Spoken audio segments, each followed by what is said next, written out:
이 나라가 지금 엄청난 위기 가운데 리셋이 진행 중이거든요. 가짜 군인들이 드러나고 국정원에 있는 뿌락치들이 드러나고 말이죠. 경찰이 얼마나 작용화가 됐는지 이런 게 막 지진이 일어나서 드러나고 있거든. 윤석열 대통령이 칼을 쫙 뽑자마자 나라에 이런 현상이 일어나는 건 말이야. 그래서 윤석열 대통령의 연설을 우리가 굉장히 주목해서 듣고 결론을 말씀드리겠습니다. 자, 첫 번째 윤석열 대통령이 강조했던 거는 계엄령의 정당성입니다. 나는 왜 계엄을 선포했는가?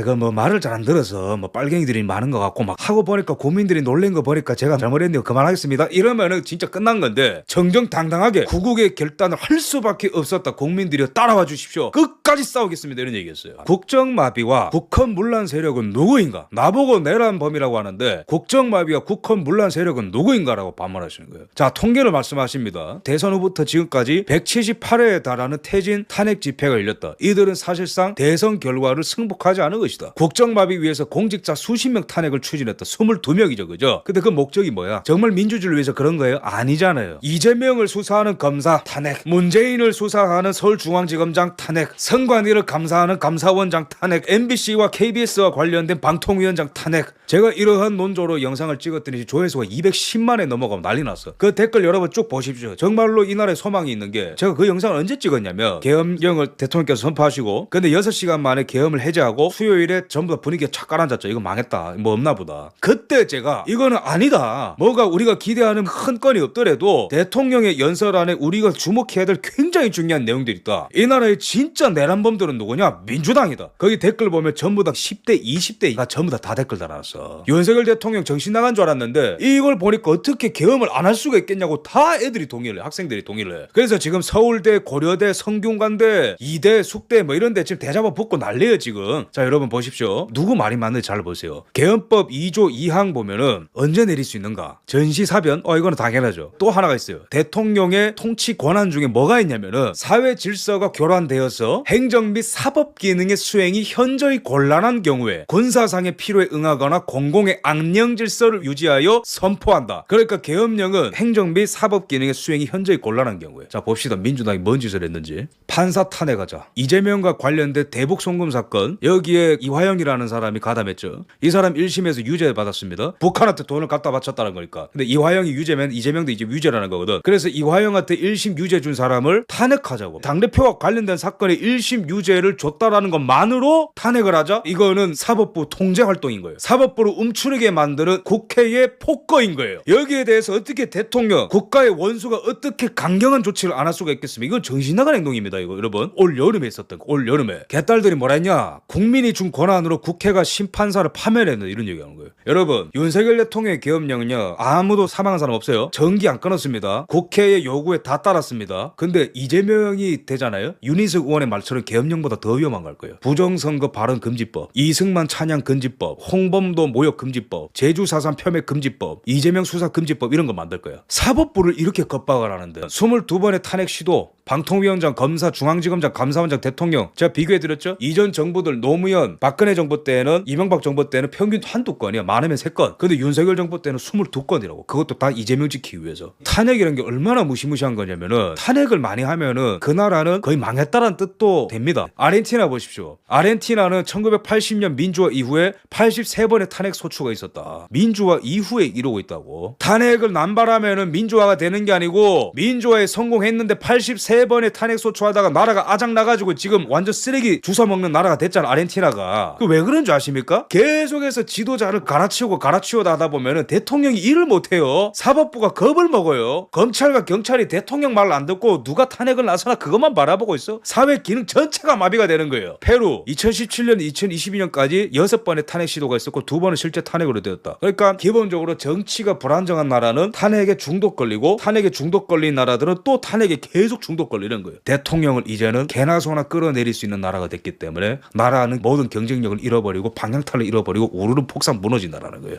대한민국이 지금 그 길로 가다가 대통령이 칼을 확 뺀 겁니다. 구국의 결단인 거예요. 이거는. 프랑스는 판사와 검사에 대한 의회 탄핵 제도가 존재하지 않습니다. 이거 여러분들 외우십시오. 프랑스에 판사와 검사에 대한 탄핵 조건은 있어요. 정말로 죄가 다 소명됐을 때 그때 탄핵하는 겁니다. 근데 지금 이재명의 개딸식의 탄핵 시도는 뭐냐면은, 저 사람 미친놈 같아요. 저 사람 이재명 괴롭혀요. 탄핵시켜요. 지금 이러고 있다라는 거 우리나라가. 여러분 우리나라가 얼마나 지금 망가졌는지 아시겠죠? 그다음에 이재명한테 아부해가지고 요번에 총선에 당선된 김동아라는 국회의원이 있거든요. 여기 이 사람이 이재명에 대한 수사망이 좁혀오고 재판이 많아지니까 뭐라 얘기했냐, 사법부를 민주적으로 통제하자 이런 얘기를 하고 있어요. 당신들이 뭔데 행정부와 사법부와 모든 언론기관들을 장악하겠다라는 거야. 여기에서 국가 원수가 가만히 있으면 그건 바보입니다. 이러한 집단이 부끄러움도 모르고 셀프 방탄 입법까지 밀어붙인다. 이게 무슨 말이냐, 대표적으로 돈봉투 사건이라는 게 있어요. 뭐냐, 10월 달에 윤관석 의원이 대법원에서 징역 2년을 확정받았습니다. 송영길이 당대표가 되기 위해서 전당대회에서 돈을 뿌렸다라는 게 돈봉투 사건의 골자예요. 이재명 이전에 민주당 당대표. 근데 이자의 심부름을 받고 돈을 뿌린 사람들이 많은데 윤관석 의원이 거기 가담했다가 10월 달에 대법원에서 유죄를 받았거든요. 그러면은 이 사람만 받은 게 아니에요. 여기에 관련자들이 다 실토를 하면서 실명이 나왔는데 김용호, 민병덕, 박성준, 백혜련, 정용기, 조국당의 황운하, 이 6명이 지금 돈을 받았다고 증언들이 다 나오고 있거든요. 근데 이 사람들은 검찰의 소환에 아직도 불응하고 있어요. 이렇게 돈봉들을 받아 처먹어도 검찰의 소환에 불응하는 나라가 비상사태 있는 나라가 아니면 어떤 나라가 비상사태 있다라는 거예요 지금. 참고로 통계를 봅시다. 2024년 총선을 위해서 민주당이 출마시킨 전과자가 100명입니다. 지금 국회에 300명 의원 중에 24명이 각종 부패 혐의로 기소되거나 수사 대상입니다. 감옥 가기 싫으니까 너 대통령 너 죽여줄게 내가 먼저 그 시도했다라는 거예요. 우리 국민들이 이제 이거 알게 된 거고. 자, 21대 국회에는 국회의원 300명 중에 94명이 전과자였습니다. 이전 국회에서는. 그래서 대통령이 계속 범죄를 소굴이라고 하는 거예요. 맞는 말이에요. 자, 거대 야당 국가 안보와 사회 안정까지 위협을 했다. 사례로서 중국인들 잇따른 군사시설 촬영까지 있었다. 그럼에도 불구하고 간첩죄가 개정이 안 돼서 처벌도 못 하고 있다. 중국 공산당을 비롯한 적국을 위해서 활동을 한 간첩들을 잡기 위해서는 간첩법을 개정을 해야 되는데 민주당 방해는 못 하고 있다라는 거예요. 대통령이 승선을 한 미국 항공모함을 중국 공산당들이 촬영을 하고 국정원을 중국 공산당이 촬영을 해도 민주당의 방해 때문에 기소도 못하고 감옥에도 못 집어넣는 이 나라 정상이냐는 거예요. 중국 공산당의 뿌락치 아니면 이거 왜 반대하냐고. 자, 그 다음에 이런데 간첩을 못 잡도록 국정원을 완전히 파괴시켜 놓은 집단이 바로 민주당이다. 문재인 정부 때 민주당이 주도해서 국정원법이 바뀌었고 대공수사권이 박탈되었고 경찰로 넘어갔죠. 그 뒤로 경찰은 8개월 지났지만 간첩 건거 빵건 이런 나라를 만들어 온 자들이 뭐 할 말이 있어요. 국민들 앞에.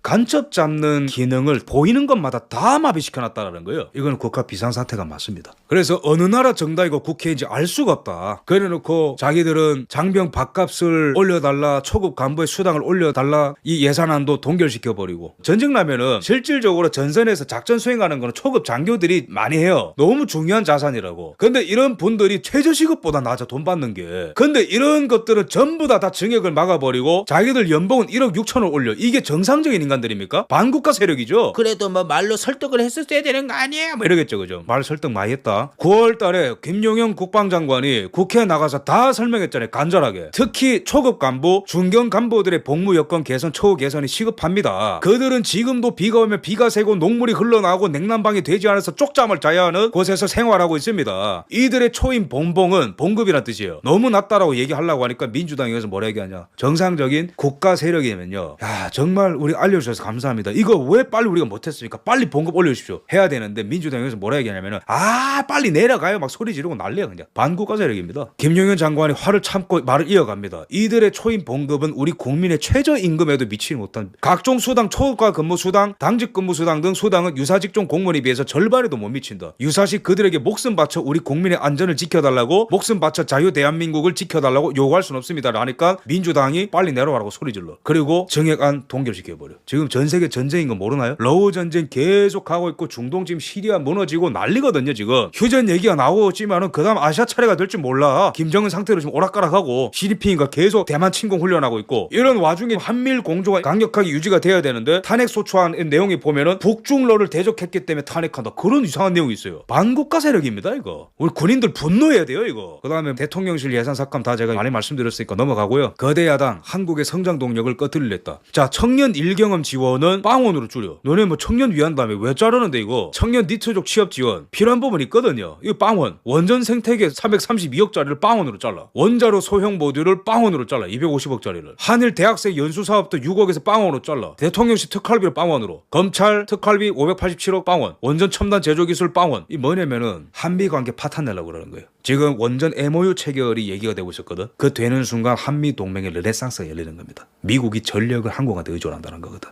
그거 끊으라고 하는 거예요. 그래서 이번에 예산을 삭감한 시도에는 지정학적인 힘이 작용된 겁니다. 친중 민주당이 그 시도를 한 거예요. 그래서 탄핵 소추안에도 북중로를 대적하는 윤석열을 서는 거예요. 결국에는 우리나라 산업과 미래 먹거리와 한미 관계까지도 죽여버리려고 했던 게 민주당인 거예요. 이거 우리가 무조건 윤석열 지켜야 되는 겁니다. 이런 세력이 나라 망치려는 반국가 세력이 아닌가 우리 다 이해합니다. 이제 대통령 이제 외로워하지 마십시오. 우리 전 국민이 함께할 것이고 이 반국가 세력을 끝까지 쫓아가서 처단할 겁니다. 그래서 행정 및 사법 기능의 수행이 현저히 곤란한 경우에 군사상의 필요에 응하거나 안녕 질서를 유지하여 선포한다. 개헌법 2조 2항이 허용하는 그 선언에서 나는 개헌법을 선포했기 때문에 전 국민들이여 헌재여 사법부여 나의 이 결정을 이해해다오라고 선포를 하신 거예요. 자, 그 다음에 여기 담화문에서 이분은 부패한 선관위에 대해서 말씀하셨습니다. 이거 굉장히 중요한 내용인데 작년부터 선관위에 북한의 해킹 공격이 있다라는 정보를 들었다. 국정원으로부터. 근데 국정원의 보안 점검을 허용하지 않아서 감사원이 감사를 시작했고 비리가 엄청나게 드러났다. 그 다음에 한보 양보해가지고 5% 정도의 아주 소수의 정보만 제공을 해가지고 국정원이 보안 점검을 했는데 선관위 데이터 조작 가능하다라는 국정원의 발표를 듣고 충격을 받았다는 거예요. 근데 비밀번호가 1, 2, 3, 4, 5래. 대통령의 입에서 이제는 선관위의 서버 비밀번호가 나왔어요. 1, 2, 3, 4, 5. 어떻게 할 거예요, 선관위?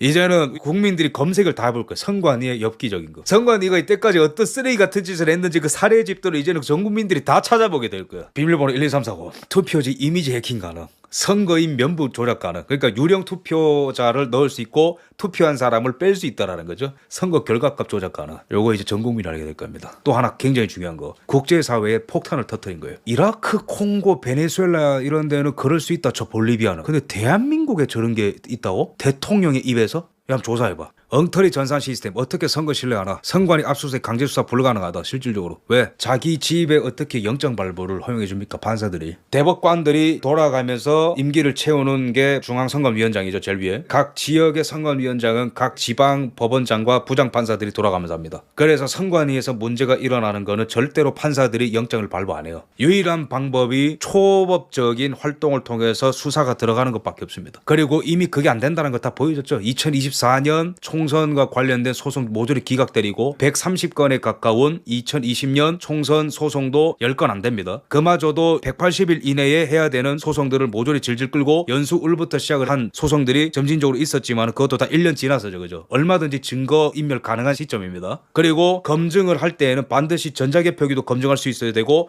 투표지도 검증할 수 있어야 되는데 검증 허용 안 합니다. 그 다음에 원래 선거인 명부 안 내놓습니다. 왜냐면 이거 대조했을 때 이름 어긋나면 큰일 나기 때문에 투표지 이미지 원본 제공 안 합니다. 왜? 원래 투표지 이미지와 재검표 현장에서 나온 투표지 이미지가 다르면 큰일 나기 때문에. 그래서 투표지만 보게 해주고 사진도 못 찍게 하고 난리가 난 거예요. 민윤숙 대법관은 2020년 총선 비례대표 재검표 소송에 현장에 나왔다가 그냥 도망갔습니다. 못하겠다고. 이건 압수수색밖에 없는 거예요. 이거는 당 차원에서도 문제제기를 한 겁니다. 대통령 혼자만 있는 게 아니에요. 이미 2024년 11월 20일에 추경호 원내대표가 당내 토론회에서 이런 얘기를 했어요. 선관위원장 대법관 겸임 문제를 다시 우리가 살펴보고 제대로 선관위가 국민의 신뢰를 확실하게 회복하는 그런 조직으로 시스템으로 정비하는데 오늘이 큰 계기가 되기를 바랍니다. 그러니까 선관위에 대한 신뢰도가 너무 추락하다 보니까 당 내에서도 이런 토론회를 한 거예요. 근본적인 문제가 뭔가? 제도부터 바꿔야 된다. 사법부 안에 선관위가 숨어버리니까 어떠한 감시도 안 받아. 헌법상 독립기관으로 어떠한 보안점검도 안 받아. 어떠한 견제도 안 받아. 그냥 그 안에서 자기들끼리 채용비리 저지르고 서로 눈 감아주고 증거 인멸하고 그러는 거예요. 그러기 위해서는 제도 개선부터 해야 된다는 거. 이건 이미 제도권 안에서 논의가 많았기 때문에 갑자기 일어난 일은 아니라는 거. 윤석열 대통령의 이 연설을 잘 보십시오. 이거는 예견된 겁니다. 대통령 출마하실 때입니다. 3월 6일이네요. 저 투표 관리는 저는 상당히 문제가 심각하다고 봅니다. 다른 곳은 썩어도 선관위가 썩으면 민주주의는 망합니다. 몇 년 전부터 준비했다라는 거예요. 우리나라 지금 선관위가 정상적인 선관위가 맞습니까? 나라가 골마 터지고 멍들어도 정도가 너무 심합니다, 여러분. 이렇게 하죠. 윤석열 대통령 국유 투보 보고 갑자기 발작해가지고 술 마시고 그랬다 이런 쪽으로 막 몰아가거든. 좌파 언론들이. 뭐 국유 투보를 봐. 원래 윤석열 대통령은 국정원 댓글 조작 수사하던 분이에요. 이분이 원래 사이버 관련 수사를 했던 분이라고. 2013년에 그런 얘기하면 다 반박하세요. 원래 이러한 쪽으로 전문가예요. 숫자도 잘 보시고 거짓말하는 사람들 딱 보면 알아보고 특수통이기 때문에 사이버 관련해서도 범죄 수사 이력이 있기 때문에 다 아는 내용이라고. 딱 보면은 부정선거 방지 운동하시는 분들이랑 회의를 하다 보니까 그때 이게 심각하다는 걸 더 그때 구체적으로 아셨을 거고, 유튜버랑 뭐 이게 하나가 됐다 그랬 따지면 이재명이가 완전히 저 극자 유튜버 김호준 몸통에 들어가서 방송하는 사람인데 이재명이야말로 뭐 유튜버 정치인이지. 이재명은 아예 그 유튜버 본진에 들어가서 방송하는 사람인데 장난하는 것도 아니고 지금 내란숙의 유튜브 중독자는 이재명입니다. 왜냐면 거기는 유튜버 김어준 말 말고는 아무것도 못하거든. 유튜브 중독 내란숙의 이재명. 그 다음에 아무리 썩어도 사법부, 언론, 선관위는 중립 지키고 살아있어야 되는 거 아니냐고. 마지막으로 과거와는 달리 계엄 형식을 빌려서 대국민 호소한 거다. 계엄은 도구고 목적은 대국민 호소였다라는 거예요. 국민 여러분, 나라가 이만큼 썩었습니다. 국회가 이만큼 추잡하고 부패합니다. 나라의 경제와 안보 상태가 이만큼 간첩들이 득실득실합니다. 저 혼자 못 지키니까 국민 여러분들이 좀 일어나 주십시오. 제가 칼을 뺄 테니까. 대국민 호소였다라는 거예요. 이 목적이 내란이 아니고. 두 번째, 민주주의 수호다. 완전히 썩어서 이 선거 제도를 북한이 마음껏 해킹하도록 내버려둔 저 선관위, 여러분들이 아셔야 됩니다. 이 나라의 민주주의는 아주 큰 위기 속에 있는 겁니다.